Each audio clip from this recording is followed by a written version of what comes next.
Welcome to the Adonis podcast. We're back for another episode. So today I'd like to talk about Invincible. The new season just came out, and I'm starting to realize how quickly I relate to Mark Grayson, aka Invincible. Listen, Invincible came out 4 seasons ago. Starts out with this new kid who finds out he's half alien, finds out he's got superpowers, wants to be a hero like his dad, Omni-Man. Comes out, Omni-Man is actually a supervillain, despite the fact that he is framed as the world's best superhero.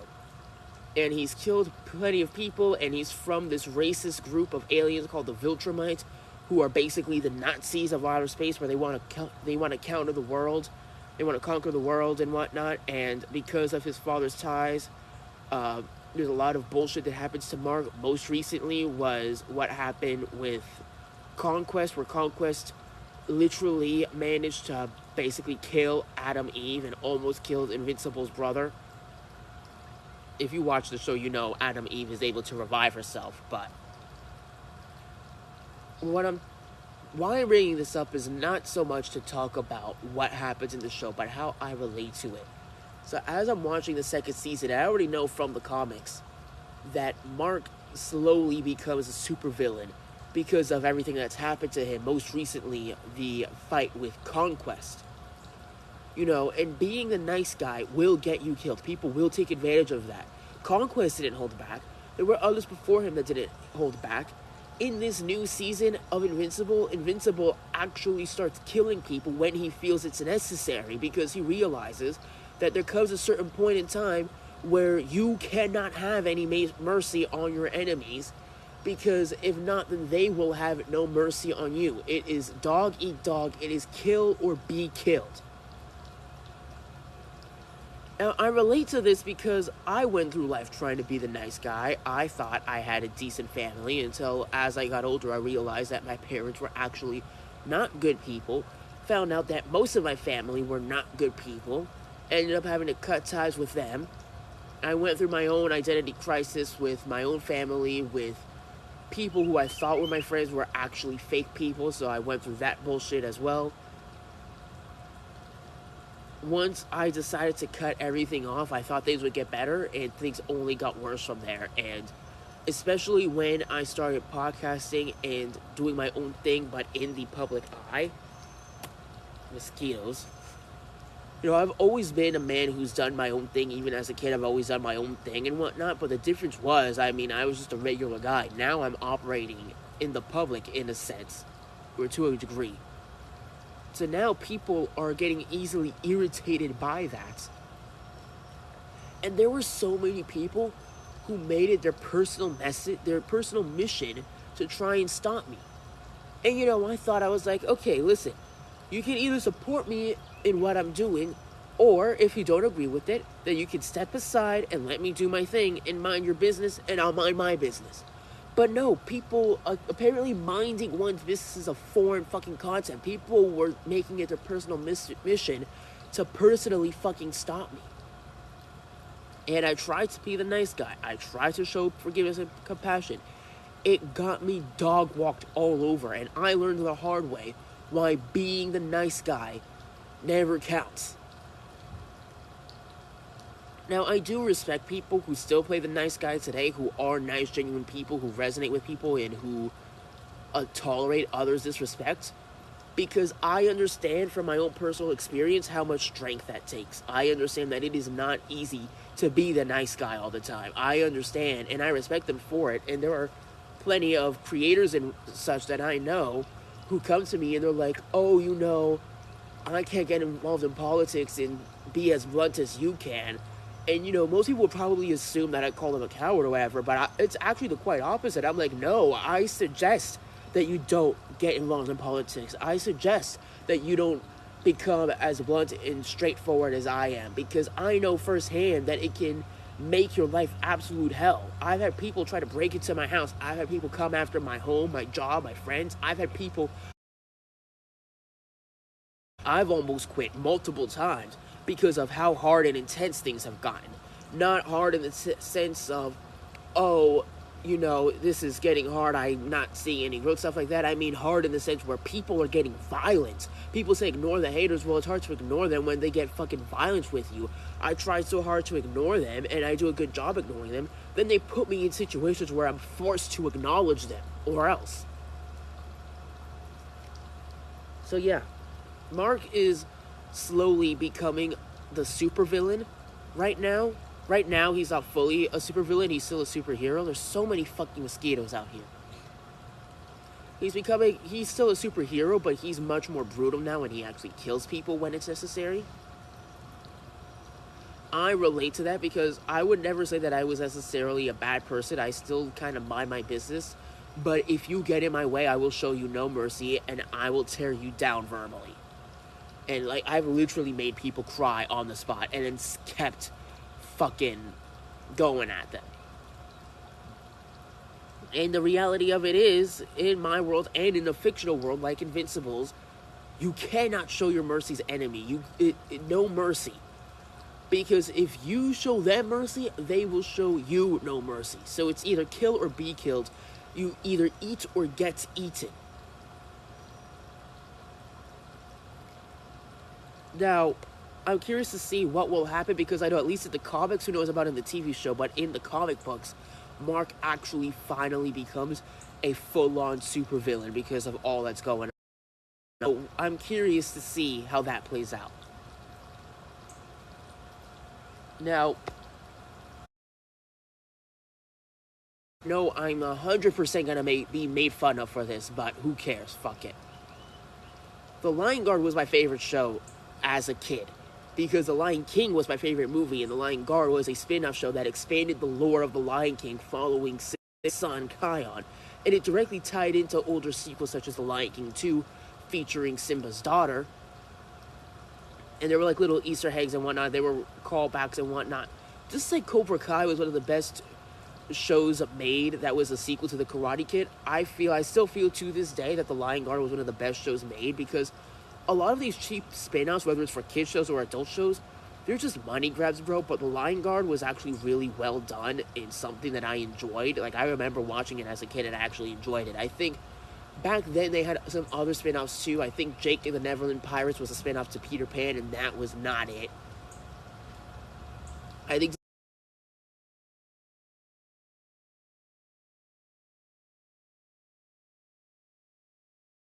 The Lion King, Scar also had that roar, but he used it to kill people, or lions in this universe, and the gods took his power away. They're not actually called gods, I'm just saying that, but the lions of the past, the lions in the sky, Mufasa's story about all the lions of the past basically living in lion heaven, but they took his power away because he abused it for evil.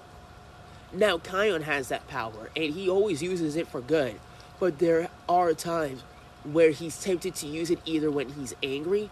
Later on in the show, so basically Scar comes back to life, but as a fire demon, and wages war on the Prime Lands. Kion is constantly stressed out. He literally grows up going into his teens and into early adulthood, doing nothing but fighting Scar and his army. Fighting a villain that we all thought was gone for good in the very first Lion King movie. So, probably the first 2.5 seasons of The Lion Guard is just, the Lion Guard protecting the Pride Lanes and whatnot, and it's a fun show. Once season 3 hits and they bring back Scar, it is literally hell from here until the end of the show. Because even after they defeat Scar at the beginning of the final season, Kion gets infected due to a snake biting him in the eye, leaving him with the exact same scar across his eye that Scar had. Kion is getting infected by the cobra venom, which is making him very angry and making him lose control of his roar.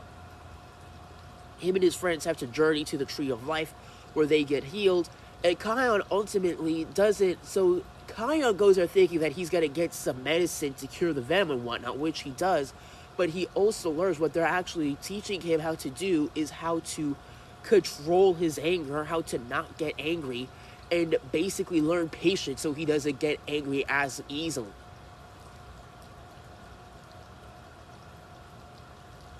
So I relate to that as well because Kion almost became evil, from the snake venom, from being the leader of the Lion Guard and having all this pressure on him, to growing up fighting one of the greatest Disney villains of all time. He basically had his childhood taken away from him because of that.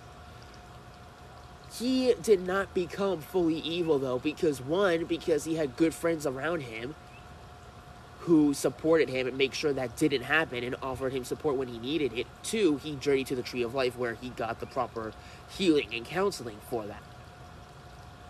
I used to be a lot nicer than I was today until people started ruthlessly attacking me, and I have now become the version of myself that I am today, where people basically see me as the supervillain or anti-hero, where in reality, I just have a blunt, no-nonsense, no-bullshit mentality, dude. I still have the same mentality of, like, if you don't support what I'm doing, just step aside and I'll mind my business. But once you start getting involved in my business and you start making it your personal mission to shut me down, I will show no mercy on your ass, and I will go after you, and I will not stop until you are literally destroyed. Now people know not to fuck with me unless they want a war, because they know that if they fuck with me, I am going to go through the ends of the earth to make them pay. Oh, you thought your secrets were safe? Yeah, I'm going to find them all, and I'm going to expose them all to the world. Because most people think, oh, if you want to hurt someone, just go fight them, put them in the hospital, just go say something mean to them, ruin their day. Bro, I'm on a whole nother psychological way of messing with people. I will find your flaws and secrets and everything about you that you don't want the public to know, and I will shine a bright-ass flashlight on them. Everybody wants fame until their secrets get exposed. Then suddenly everyone wants to keep their life private. I am going to be that person that will make you famous, but for the wrong reasons. I'm the kind of person that will completely ruin your reputation by exposing your deepest, darkest secrets and showing the entire world what a domestic little fuck you are. Moving on to different subjects, Drewski just did a skit making fun of Erica Kirk. So he basically dresses in all white, wears white skin and whatnot, wears a blonde wig, and goes on stage with fireworks behind him and does like that face cry, like, oh my god, I'm so happy, wait a minute, the people need to know I'm sad, let me wipe away a tear and whatnot. Now Erica Kirk wants to sue him. She sent him a cease and desist letter. She's all fucking pissed off and whatnot.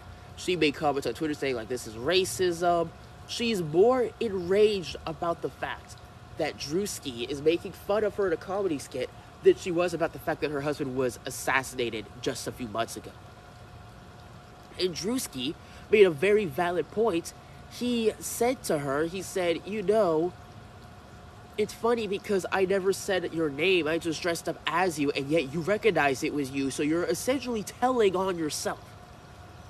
And I'm telling you, dude, if you compare Drewski's skit to Erica Kirk, they look identical.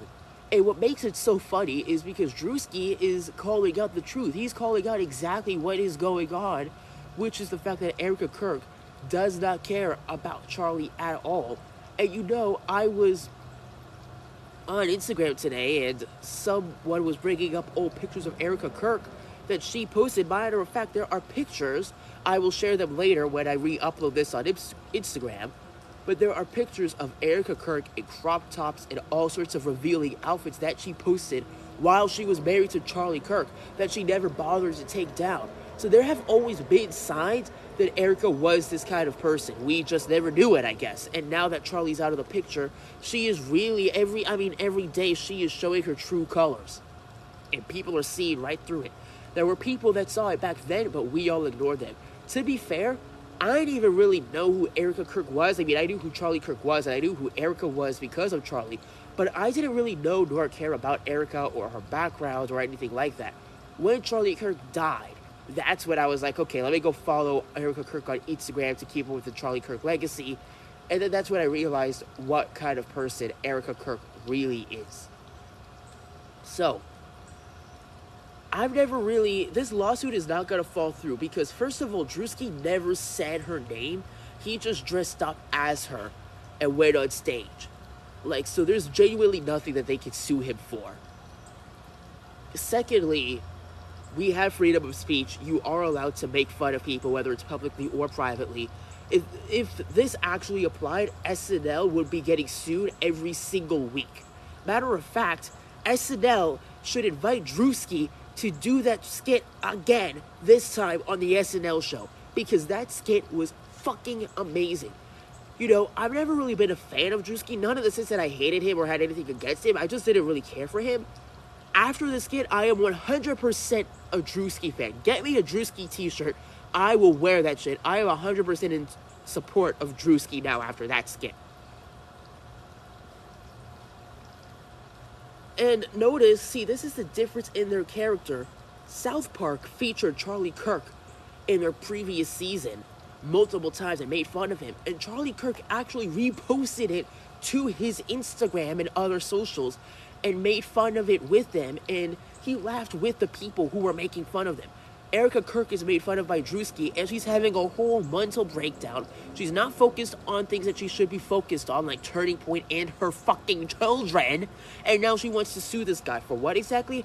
I don't know, because Erica Kirk, she brags about fucking freedom of speech all the time, but apparently it's not freedom of speech if you personally attack her, or if she at least feels attacked, because once again, Drewski never fucking said her name.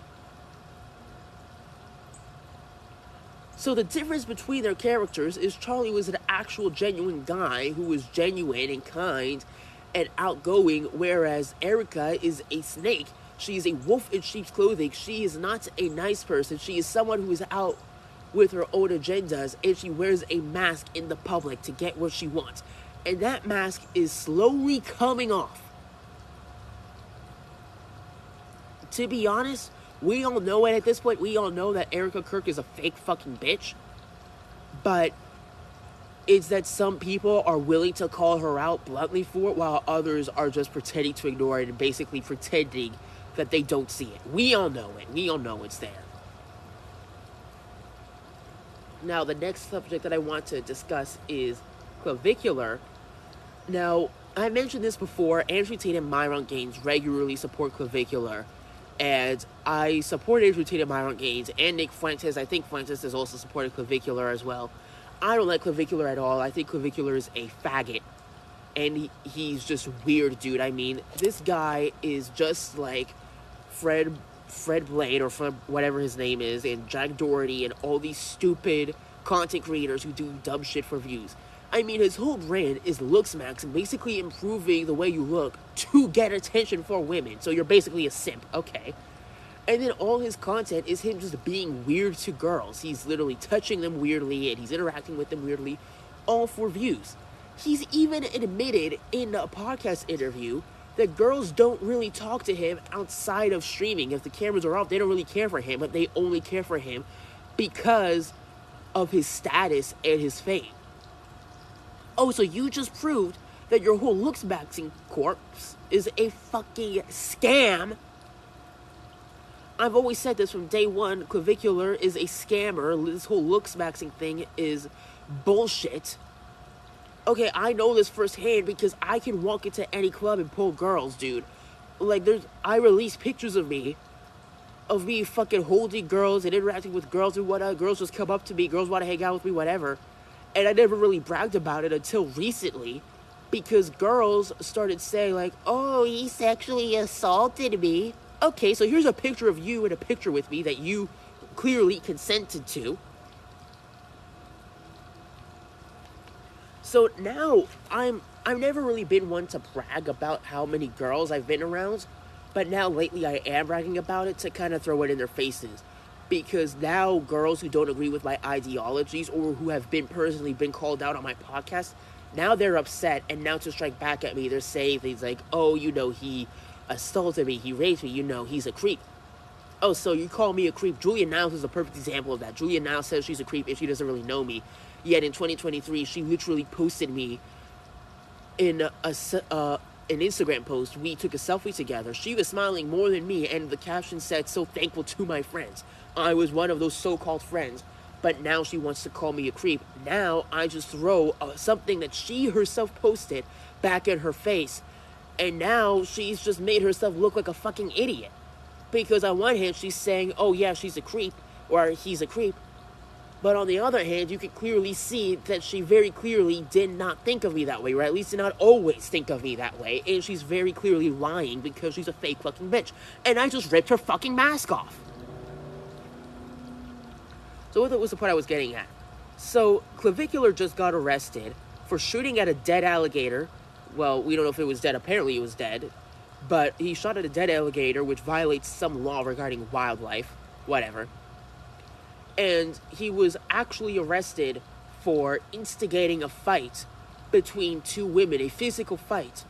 And he did this. This has all been proven. He did this so that he could get views online, so he could have some content to post online. He got arrested for it because neither girl wanted to participate in the fight, yet he kept instigating the fight.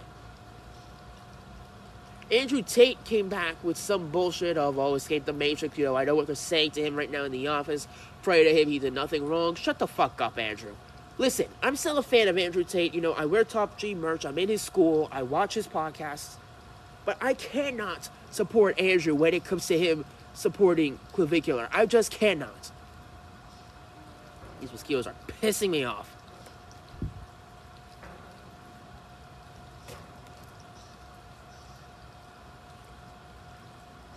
But Andrew regularly talks about self-improvement, which is not what Clavicular does.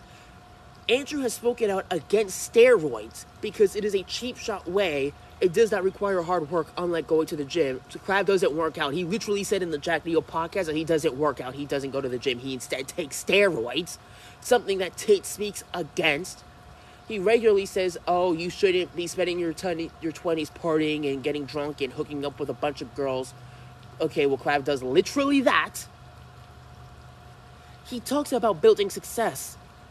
And yet, what success does Clav have other than having a bunch of countless Kick streams? Which, by the way, he is now banned off of Kick. Do you know how serious you have to be to get banned off of Kick? Do you know how fucking inhumane you have to be banned off of Kick? Bro, they played the fucking Hail Hitler song on this platform. This very platform that I'm using right now to stream my podcast. Kick is the most laid-back social media app ever. And Clav just got banned. Clav is basically the mascot for Kick. And he just got fucking banned off that shit. Because he is so inhumane. Bruh.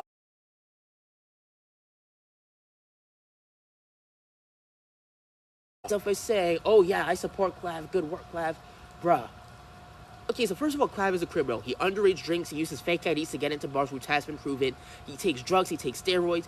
He sexually assaults girls, dude. Because one thing is, if you, look at my pictures, because girls like to say, oh yeah, Adonis sexually assaulted me. Look at this picture of him putting his hand around my waist. I never consented to that. Okay, you also have your arm around his neck or shoulder area. And I'm assuming, I'm going to tell you right now, I didn't consent to it in the sense where she asked me and I said, yes, go ahead. But what Clav does, he will literally just walk up to any random girl and straight up grab her by the waist or wherever. Or there's another video where he's taking a flashlight to some girl's pussy for some reason to confirm he's not a boy. He's just fucking weird, dude. There's another video of him at the club going up to a girl and doing this. Acting like a fucking retard, acting like a goofball, acting not like a man at all, acting very feminine. Got one.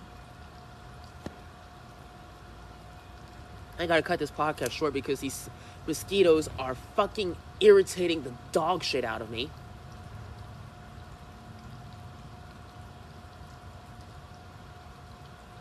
But Clav is the spitting image of what not to do. He is the spitting image of what Tate and Myron and others talk against.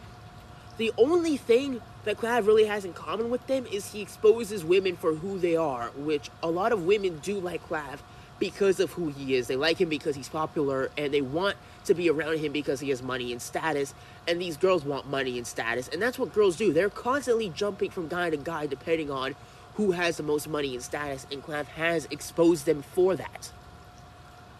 But other than that, that's pretty much the only positive trait he has. Yeah, that's what I have to say about Clav. As far as what Andrew Tate said, matter of fact, I will tell you what he said exactly. Let me just pull it up really quick.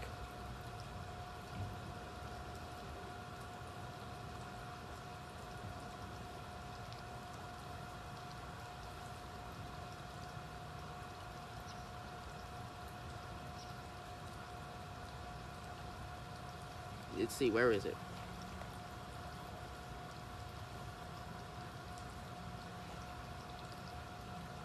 Where the fuck was it? He just posted this the other day. Give me a second, guys.